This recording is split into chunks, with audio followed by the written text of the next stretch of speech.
So now we are going to be trying another recipe from the Martha Stewart 100th cookbook. This is part of like my cooking challenge of cooking all of her favorite 100 recipes. So wish me luck. The one I'm going to do today is actually going to be her miso eggplant recipe. Let me get things adjusted here. I thought this was a pretty cool one that I wanted to give a shot. And actually, this is actually my first time actually even cooking with, what was it? These Japanese Chinese eggplants. Yeah, a lot of different things that you really can't find at the store. I'll go through the ingredients list in a minute, or at least like Harris Teeter, for instance. So I was actually, took a field trip over to a Asian grocer.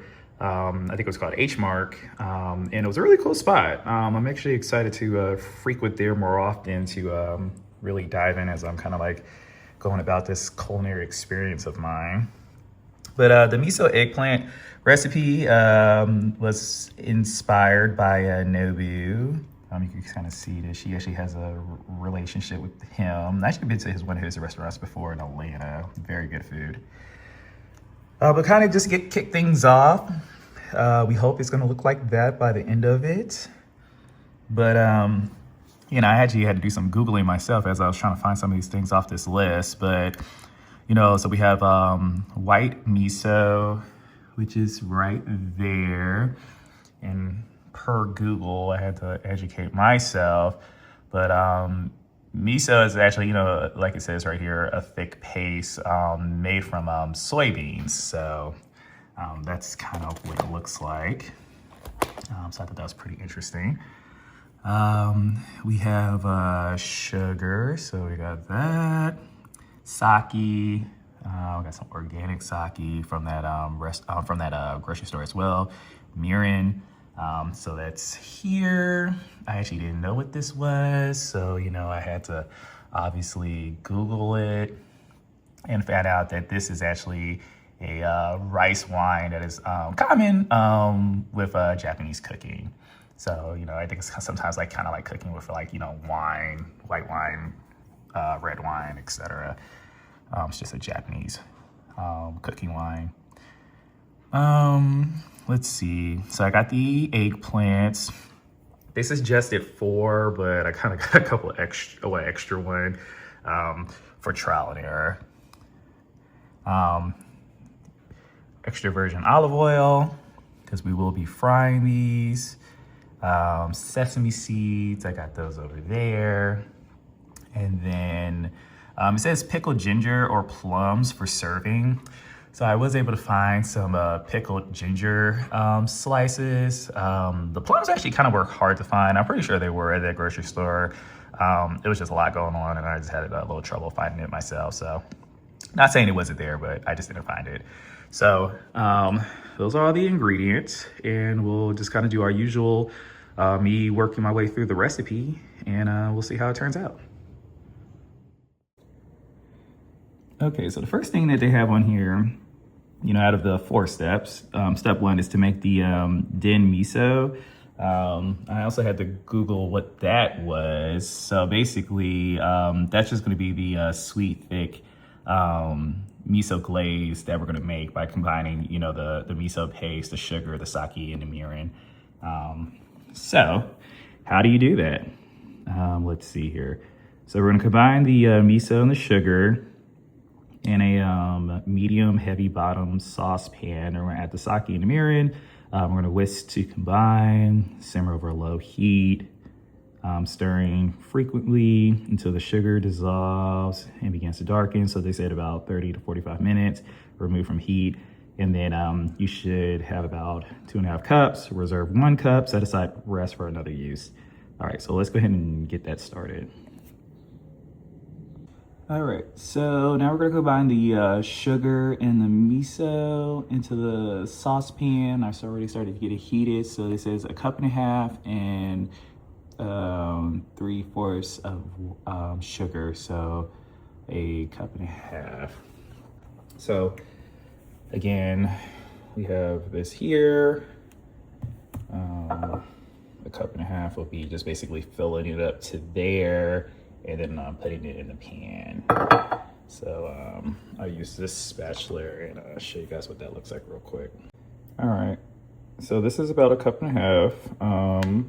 So I'll get ready to put that in there, but I also just wanted to show kind of like how much of this was actually used, which is a pretty fair amount, because I was actually wondering if this was going to be big enough for the recipe, but it was, so that's good to know. All right, here's the 3/4 of sugar, just a tad bit more because I'm doing 1 extra eggplant. But then I'm just put that in there, like so. And then let's see, what else do they say? So added the miso, added the sugar. Next, we're gonna add the sake and the mirin, and then whisking them to combine. So let's see, so about I'll probably go up a little bit. It's about 1 cup of sake and 1 cup of mirin coming up next. All right, so this is the mirin. They asked for 3/4 of a cup. I did about 1 cup just because I have an extra one, but we're gonna get that poured in. And then next we'll do the same for the sake.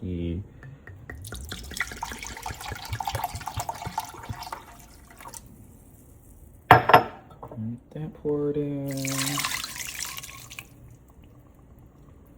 All right. Let's see. So let's see. We added those 2 things. We'll whisk it, bring to a simmer over low heat, stirring frequently until the sugar dissolves. It'll turn into a dark color. It says about 30 minutes or so. All right, so we'll go ahead and get that started. My handy dandy whisk here. I'm just going to get this broken up.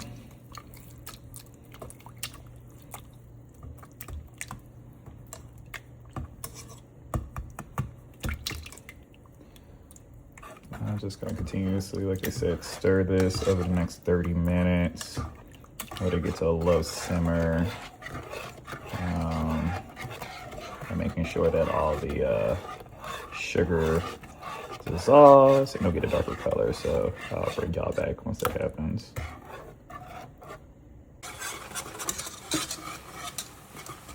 All right, so it didn't quite take 30 minutes, but as you can see, it is simmering, and I believe the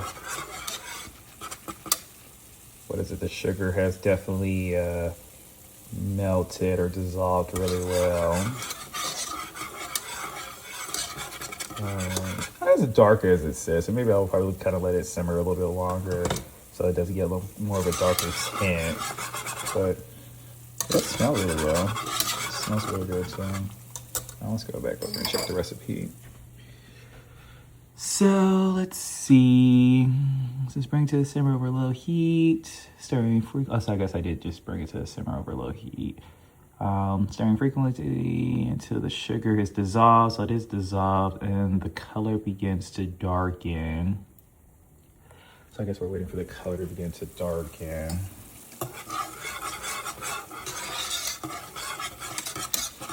Yeah, so I probably give it about another 10 minutes of just stirring like this under this low heat. I have it on 4. And then I'll look at it, take it off. But actually, as I'm whisking it, I don't feel anything in here, so everything seems like it's pretty much dissolved, so that's good.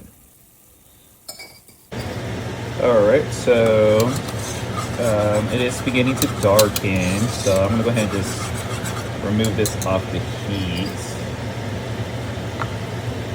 I think it's good. So, and I have been stirring it very frequently. So this looks pretty good.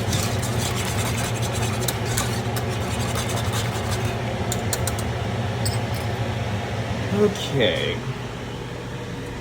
So once that cools off, I'll make sure that I reserve about 1 cup, set it aside in a measuring cup, which I have that one ready over here. So now we're going to preheat the broiler and then line 1 pan baking sheet with paper towels So I did that already, that's over there. And then align another one with foil. So that one's done. So I have both the pans there set aside. So yep, that was a pretty easy step 2. Actually, well, let me go back. Preheat boiler. So let's see here.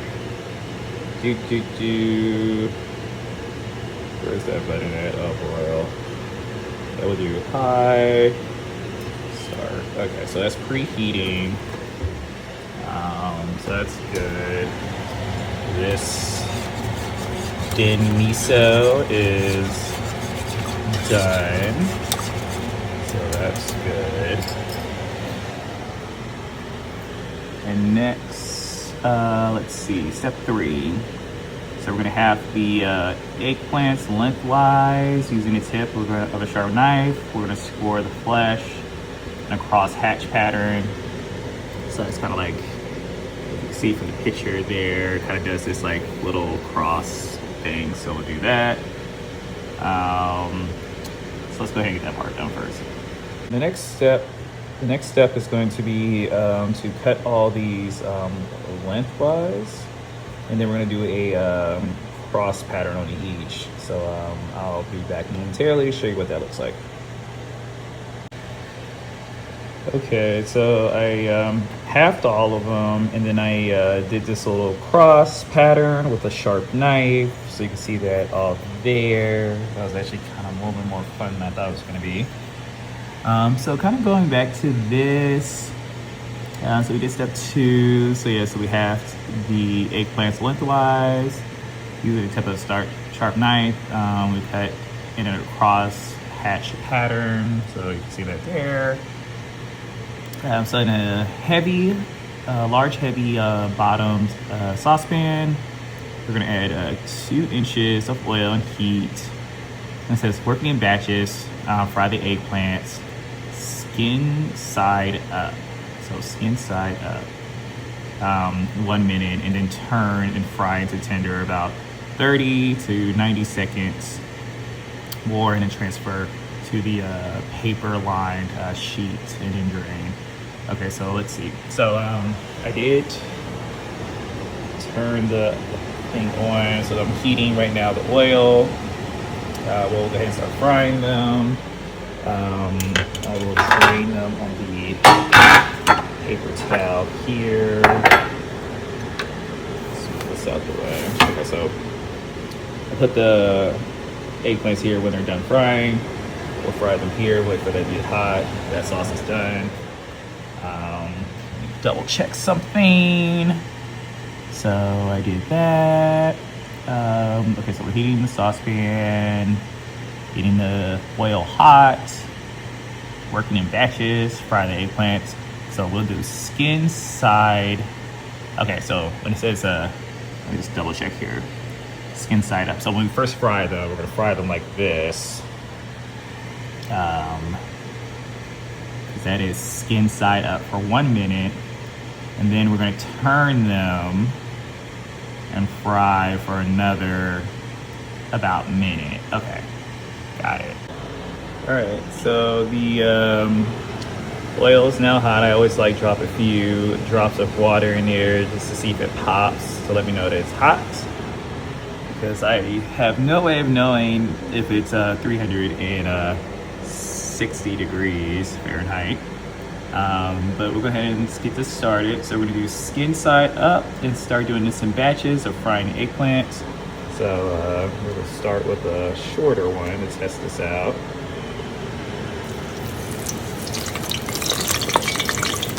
And we'll do about 1 minute.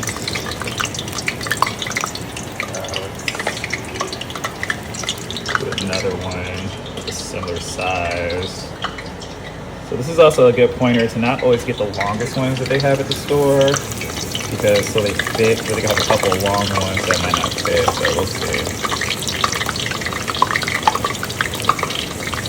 So we'll give it about a minute, and then we'll flip it.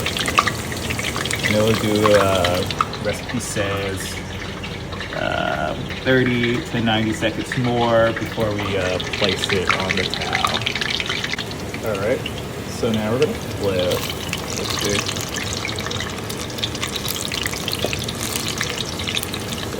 Okay. There we go.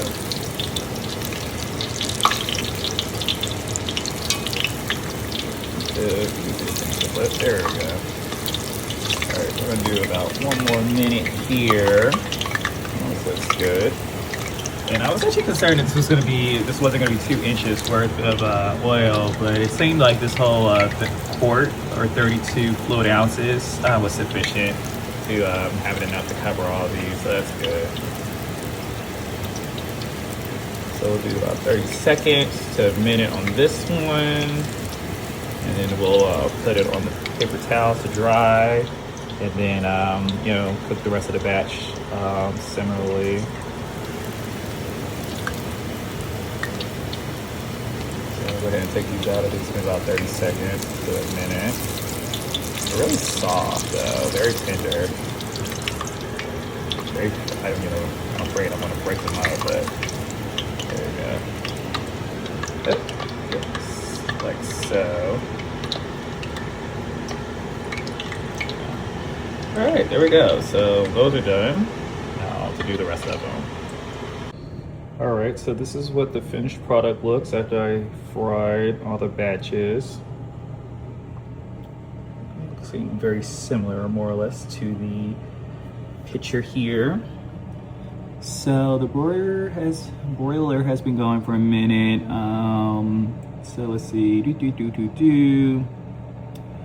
Yeah, we fried everything, transferred them on a paper towel sheet, let them drain. So now we're gonna transfer them skin side down on the foil lined baking sheet. So that's what we have here. And then the next thing is this with a spoon, spread each half with a generous 1 tablespoon of den miso.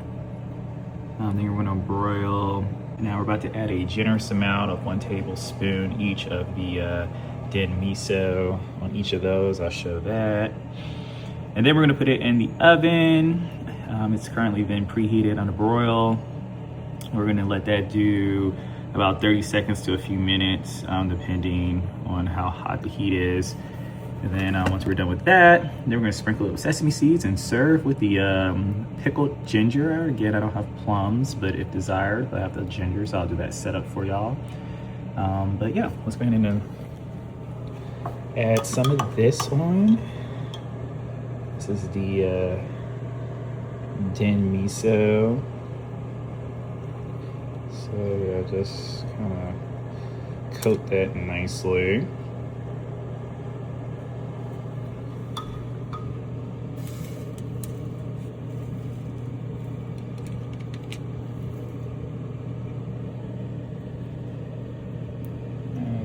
This is more than enough sauce for all of these, so that's good. And make sure they're nicely spreaded and coated.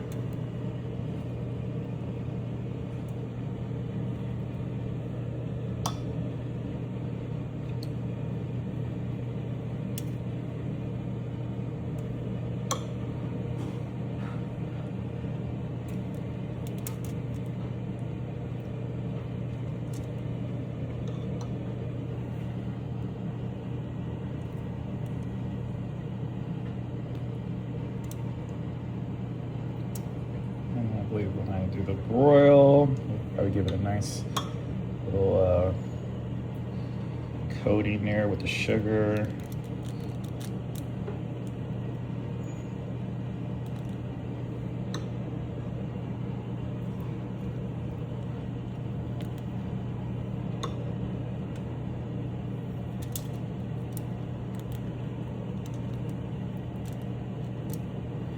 Make sure all these are sufficiently coated.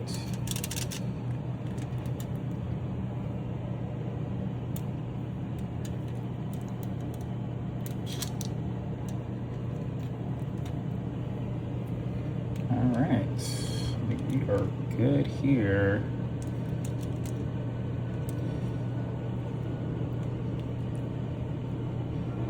Just make sure I massage it in, but definitely with all the little cross cuts that we did. Make sure that's all worked in the crevices here. All right, wonderful. All right, so now we're just gonna pop it in the oven and keep an eye on it. And there it goes. And again, we're going to do about 30 seconds to a few minutes, and we'll be done there. All right, yes, look at that. Nice little finish there.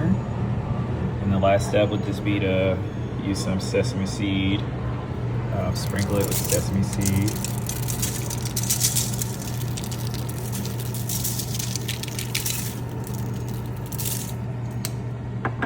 Let that cool off, and then I'll get it plated for a final look. All right, so there you have it. The miso eggplant, inspired by Nobu himself. And also, kudos to me for when the recipe looks like the picture. I love that part. Now I'll go ahead and give it a quick taste, let y'all know how that turned out. All right, happy to report I had no issues downing that piece. So yeah, all in all, really nice recipe, really cool. I don't ever think I had eggplants prepared this way. So definitely something to keep in my back pocket. But you know, there it is, another recipe down from her 100th cookbook. And I look forward to trying another one very soon.